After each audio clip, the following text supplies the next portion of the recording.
Қайырлы күн достар, бүгін біз осындай керемет рулет дайындаймыз. Ең алдымен қажетті заттар дайындап алдым. Сүт, шекер, ұн, жемешкі май, киви, жұмыртқа, креміне, творожный сыр, сгущенка және какао, разрыхлитель. Осындай түрін қосамын. Алдымен ыдысымызға 2 жұмыртқаны араластырып аламыз венчикпен.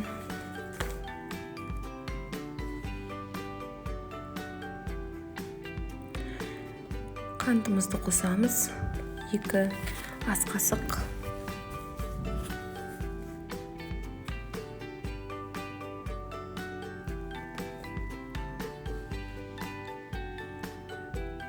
Сүтімізді қосамыз, 300 мл.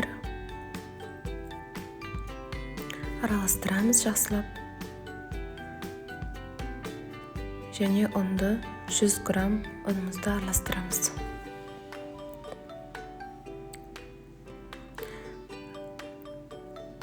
Азғантай разрыхлитель қосамын. Шым-шым.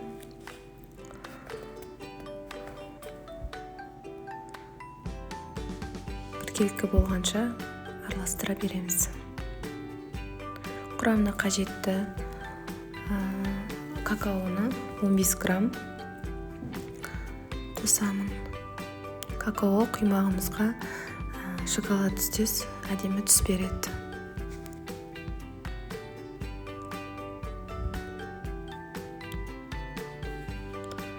Какаоны араластырып болған соң күнбағыс майын қосамыз. 2 қасық, 2 ас қасық күнбағыс майын қосамыз. Күнбағыс майы не үшін? Күнбағыс майы табадағы құймағымыз жабысып қалмау үшін араластырамыз.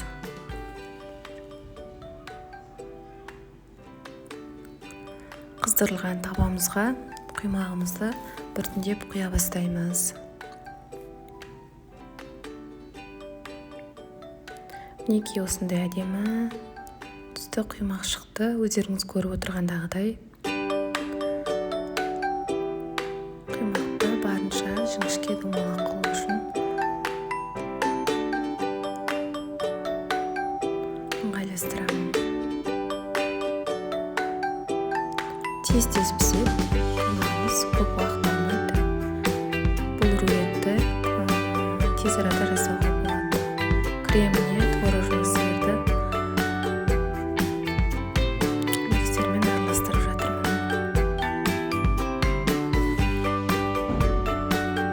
Миксерімізге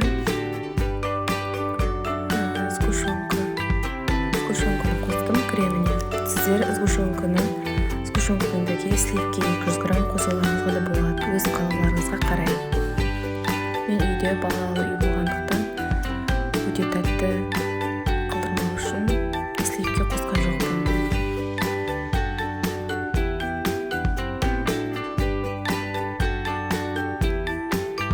Креміміз дайын болып қалды. Киви мен құпынайды турап дайындап қойдым, көбіктеп. Құпынай 2 штук, кивидан 1 штук турадым. Рулеттің креміне. Түсін көрдіңіздер ма? Қандай әдемі түстер шығып жатыр. Мінекей. Осы дайын болған кремімізді бірінші пісіріп дайындап алған құймағымызға бетіне арнайы реттілікпен жағамыз. Мінекей жағып бастап жатырмын. Осылай біркелкі етіп орналастырып кремімізді жағамыз. Екінші құймақтың бөлігін бірінші крем жағын құймағымыз үстінің шетіне орналастырамыз. Қазір рулет жасап орағанда ыңғайлы болу үшін. Және де араларында крем бар.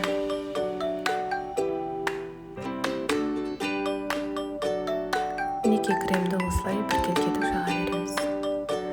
Достар, егер каналдағы рецепттеріміз сізге ұнаса, каналға тіркеліп, лайк, комментарий қалдырып, колокольчик басуды ұмытпаңыздар. колокольчик басып тіркеліп қойсаңыздар, жаңадан салынған рецепттер сіздерге көрініп тұратын болады.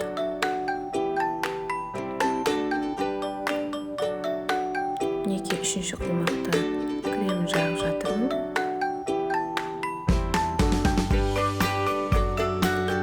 Көп уақыт алмайды. Қонағыңызға да қою ыңғайлы, күнделікті дайындауыңызға да ыңғайлы.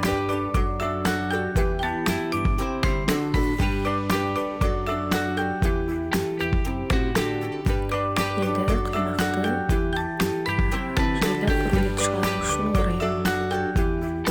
Көріп отырғандарыңыздағыдай құймақтың алдына алдымен пищевой пленка жайып алдым.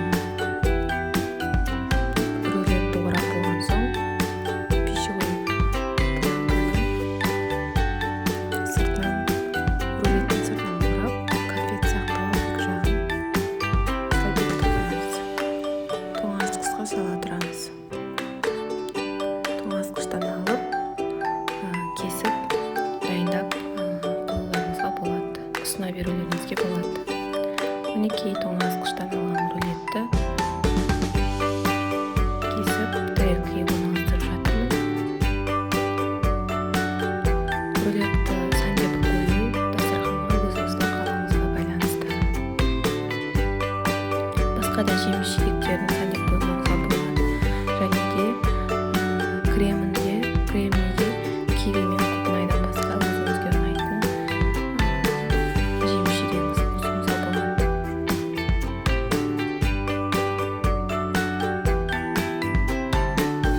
Мінекей кәдімгі құймақтан әдемі осындай рулет шығаруға болады. Өте әдемі болып шығып жатыр.